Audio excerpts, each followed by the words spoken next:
Practical Guide to Self-Hypnosis by Melvin Powers. Chapter 3. Is Hypnosis the Answer? Dr. George Estabrooks, professor of psychology at Colgate University and author of the book Hypnotism, made the following two statements in a paper called The Future of Hypnosis, given as part of a program on the nature of hypnosis at the annual meeting of the American Psychological Association in 1959. It would be well to sound a word of caution against certain attitudes which have become prevalent and which can be well illustrated in the field of medicine. In this respect, direct suggestion is under the ban. For example, a dictum, "Never remove the symptom unless the cause is understood," is much emphasized.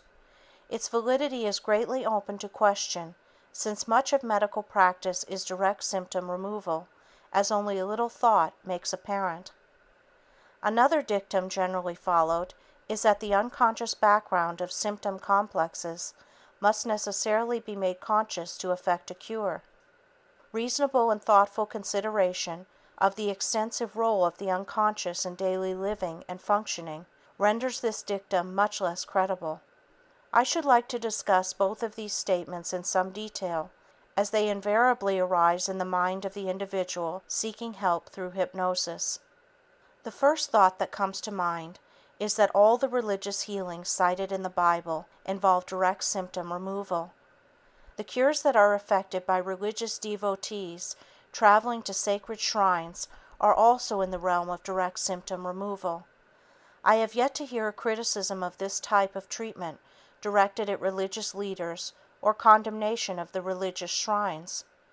These cures are accepted as evidence of the power of faith or attributed to the supernatural. In these cases, nothing is ever done to make the person cured understand the nature of the unconscious mechanisms which contributed to his problem. Religious healing cannot be dismissed by merely saying, "It isn't scientific." A methodology is only scientific when it works. It is of no value if it doesn't help the individual seeking help. We must face the fact that not all people can be helped by the same psychological treatment.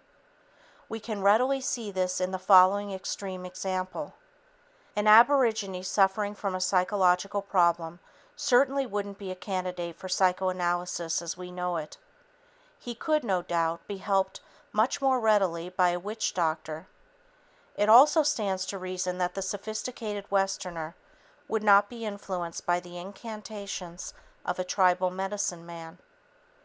Going further, we find there are many schools of psychotherapy and many approaches to solving man's emotional problems.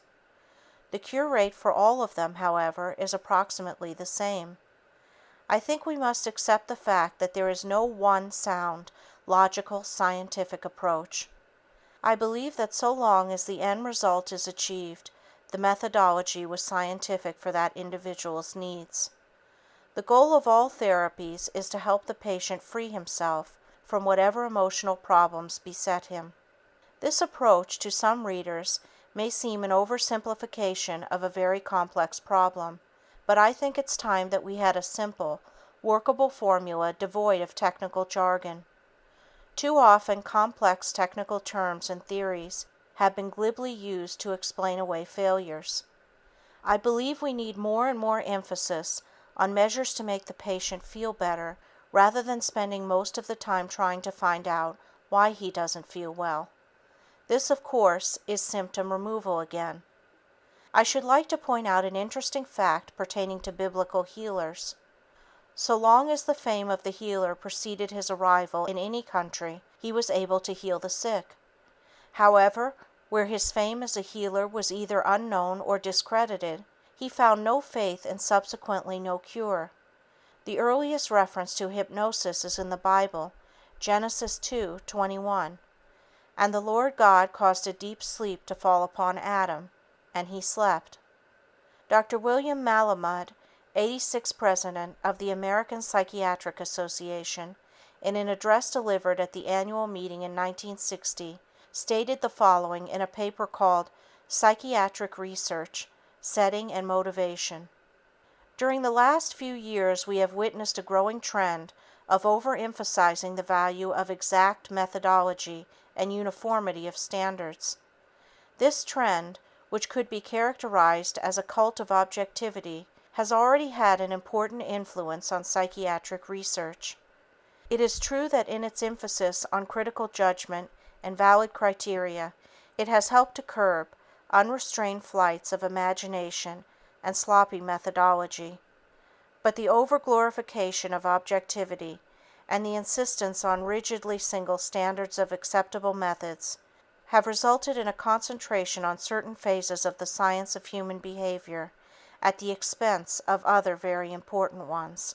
I believe that most individuals have a fairly good understanding of how they came to have the problem that they have. I have yet to encounter a person who protests he has no idea why he doesn't function as he would like to in a certain area.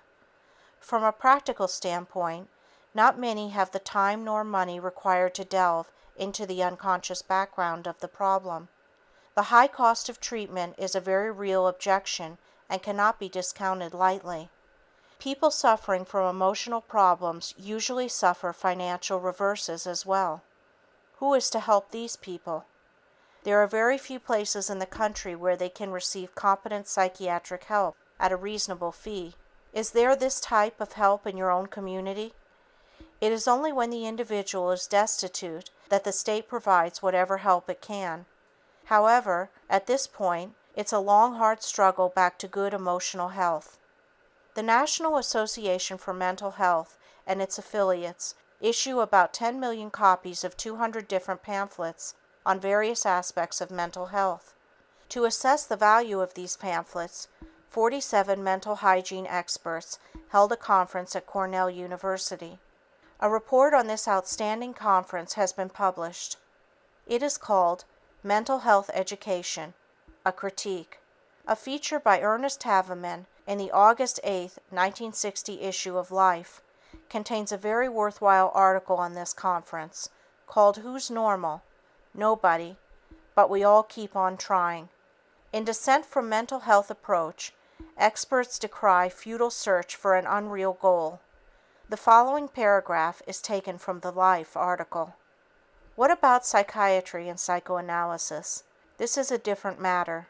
Many unhappy and problem-ridden people, though by no means all who have tried it, have profited from psychotherapy.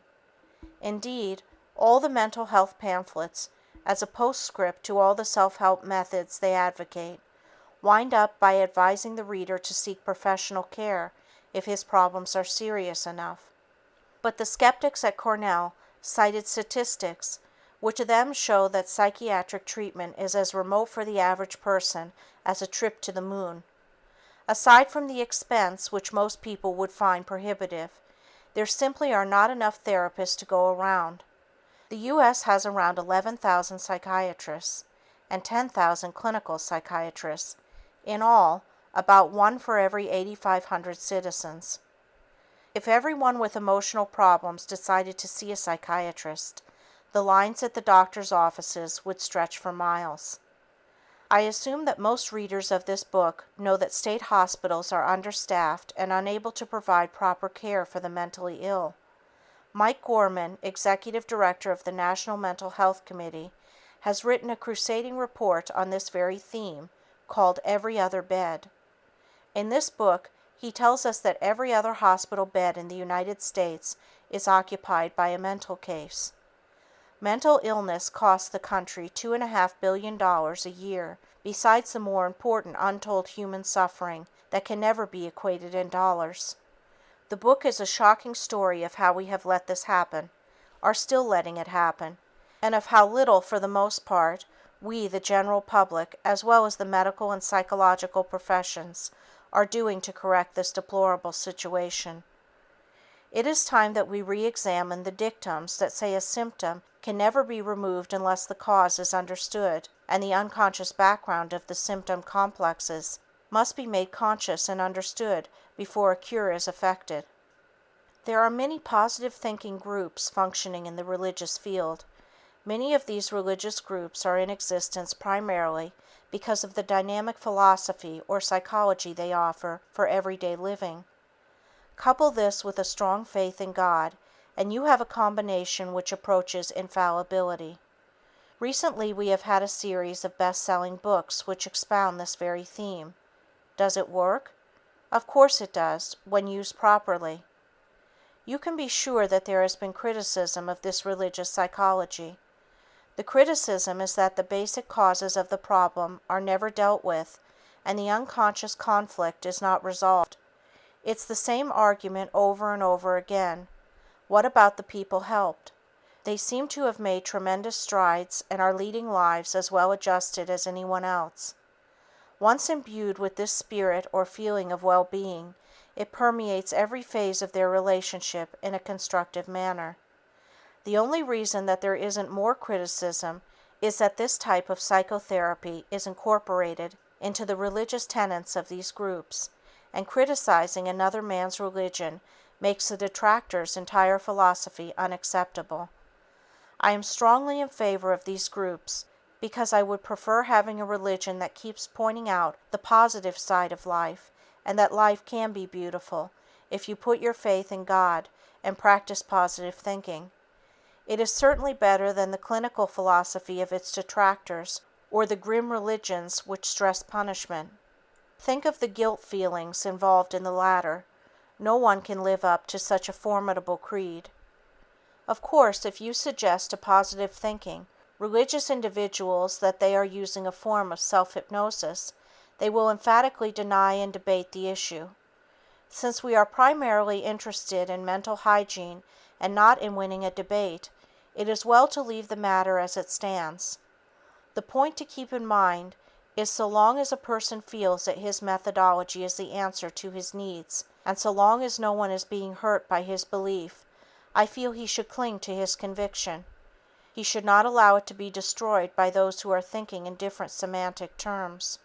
I would like to bring up another common example pertaining to the two basic concepts that we have been discussing. It is the example of the many individuals who have taken public speaking courses to overcome stage fright. In most cases, the person involved hasn't had too much opportunity to be a public speaker. Because of this, he suddenly feels he may not say the right thing or forget what he wants to say. This anxiety can create the very situation or block that he fears. What is the solution? Certainly not psychoanalysis to find out why he functions the way he does. You could use this approach, but I don't think it's the most constructive one. It's like asking, "What am I doing that's wrong?" instead of, "What can I do that's right?" The most constructive approach is to take a course of instruction to get the actual practice and experience in the techniques of public speaking. Before proceeding further, I believe it is necessary to point out that I am not just being critical of the convictions of other sincere and dedicated individuals engaged in the field of mental hygiene. It is always good to reevaluate our present thinking on any subject, no matter how sincere or convinced we may be that what we are doing is correct. At times, we can become so immersed in our convictions that we cannot take criticism and respond emotionally to ideas or interpretations that do not coincide with logical thinking. What then is the answer to mental health problems? There is no single answer. It is a very complex situation. There are many promising drugs and treatments which, if adequately developed and widely used, could do a great deal toward promoting good mental health. Fundamentally, the problem will always be that of trying to understand human behavior and helping those in distress with an efficacious formula. What is that formula? I believe hypnosis can contribute in part to the answer. Needless to say, hypnosis is contraindicated in many emotional problems because of the very nature of the problem itself. Some emotional difficulties must first be worked out on a conscious level.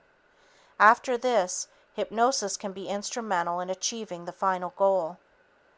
Dr. Frank S. Caprio, a prominent psychiatrist, in his book, Helping Yourself with Psychiatry, states the following: "A whole new world of self-confidence and positive living is open to every person, young and old, through hypnosis, self-hypnosis, and self-suggestion.